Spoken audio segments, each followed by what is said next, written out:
आत्मनिर्भर भारत मुहिम पर अब जोर शोर से काम होने लगा है। देश को आत्मनिर्भर बनाने के रास्ते में आने वाली तमाम अड़चनों को समझकर सरकार ने एक्शन प्लान तैयार कर लिया है।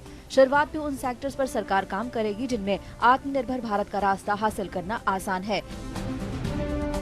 इस योजना के तहत department for promotion of industries and internal trade यानी DPIIT ने 24 प्रमुख सेक्टर्स का चुनाव किया है। इन सेक्टर से जुड़े मंत्रालयों को देश को आत्मनिर्भर बनाने और मैन्युफैक्चरिंग को बढ़ावा देने के लिए एक एक्शन प्लान पर काम करने को कहा गया है।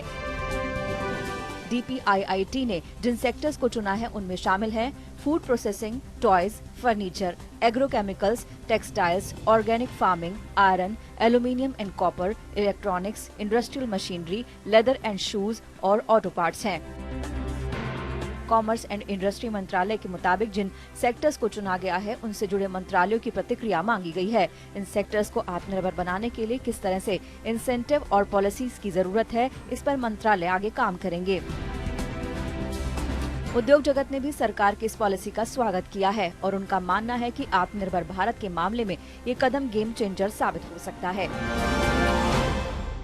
डेफिनेटली वेलकम करते हैं कि ये इंडस्ट्री को अपलिफ्ट करने के लिए सरकार ने सोचा है। टॉयज है, इलेक्ट्रॉनिक्स हैं और अदर इंडस्ट्रीज हैं, लेकिन इसको पूरी तरह से हासिल करने के लिए गवर्नमेंट को काफ़ी स्टेप्स लेने पड़ेंगे, क्योंकि ये चीज़ आज की ख़त्म नहीं हुई है। ये इंडस्ट्री इंडिया में पहले चल रही थी, ठीक ठाक चल रही थी। उसको आगे बढ़ाने के लिए पिछले 20-25 सालों से, ऑलमोस्ट 1995 के बाद से ये इंडस्ट्री धीरे धीरे कम होने लग गई, क्योंकि इसको पूरी तरह से वाइप ऑफ कर दिया गया by Chinese industry and Taiwanese industry, mainly Chinese industry ने। सरकार इन सेक्टर्स में देश को आत्मनिर्भर बनाने के साथ ही भारत को ग्लोबल सप्लायर के रूप में स्थापित करने पर काम कर रही है।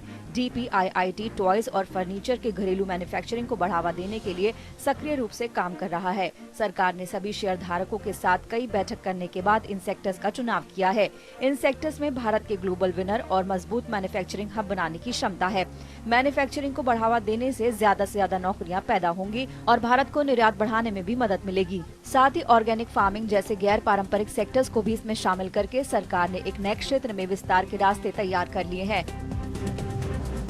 किसान जो कि हमेशा से जो फल और सब्जियां उगाता रहा है, अगर जो आधुनिक फसलें हैं, आधुनिक सब्जियां हैं जो विदेशों से आयात की जाती हैं, ग्रीन हाउस के माध्यम से, पॉली हाउस के माध्यम से, जब किसान इन फसलों को उगाएगा तो उसकी फसल में इजाफा तो होगा ही।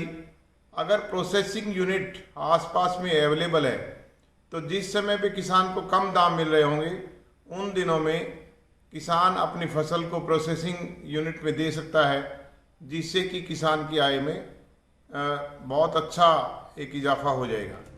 हालांकि पॉलिसी में ज्यादा जोर देश की अर्थव्यवस्था में 15% हिस्सेदारी रखने वाले मैन्युफैक्चरिंग सेक्टर को बढ़ावा देने पर है। IIP में मैन्युफैक्चरिंग सेक्टर का 78% योगदान है। मैन्युफैक्चरर्स का मानना है कि नौकरी और विकास दर बढ़ाने के लिए इस सेक्टर की अनदेखी करना मुमकिन नहीं है। उम्मीद है कि अब सभी मंत्रालय इस पर तेजी से काम करेंगे और अपने हिसाब से पॉलिसी तैयार करेंगे। केंद्र सरकार भी वक्त पर मंजूरी देकर इसे जल्द लागू करके देश की आत्मनिर्भर बनने की रफ्तार बढ़ा सकती है। आज तक ब्यूरो।